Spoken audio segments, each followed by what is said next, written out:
We looked up one night, and there it was. The moon had grown an eye.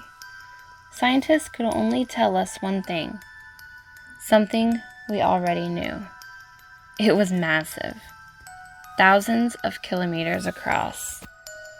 It covered more than half the full moon, easily seen by our naked, tiny eyes. It looked human, brown iris that dilated during the day, black pupils so dark that it made the night sky glisten. We had no idea what it was, or how it came to be. The fear it sparked in us was primal.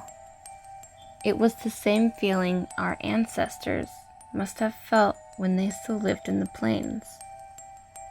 The fear they knew when a predator had set its gaze upon them.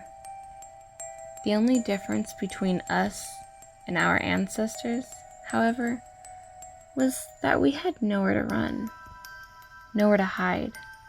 That fierce gaze, the penetrating glare that injected us all with the sacrilegious fear, came from the heavens themselves, inescapable. There was nothing to do. It followed us at night, but during the day was worse. Sometimes you could still see it and follow it in the sky, but on the days when you couldn't, then no one wanted to move. Seeing the predator watch you was one thing, but knowing it was still out there, still watching, but knowing that you can't find it, that was the worst. People talked in whispers. They stuck to the shadows, as if doing any of that would settle their unease.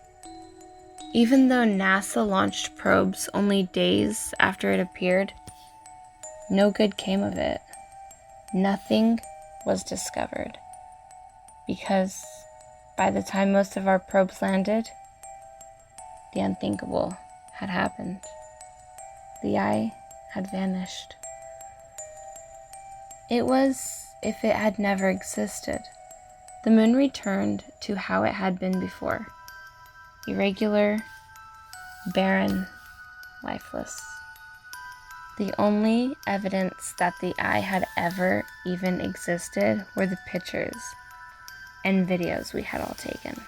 Remnants of an awful nightmare that nobody could forget. One of the few things, like creation, that we couldn't explain. It was nice when we thought it was over. I know most of us had hoped it was, even when the eye had been gone for months. There were still many people who wondered if it would, or even could, ever happen again. After all, no one could have ever imagined that it would have ever happened to begin with. The eye didn't return, but I think I would have preferred it if it did. Because now, sitting there in the moonlit sky, a mouth stretches from pole to pole. It is smiling at us.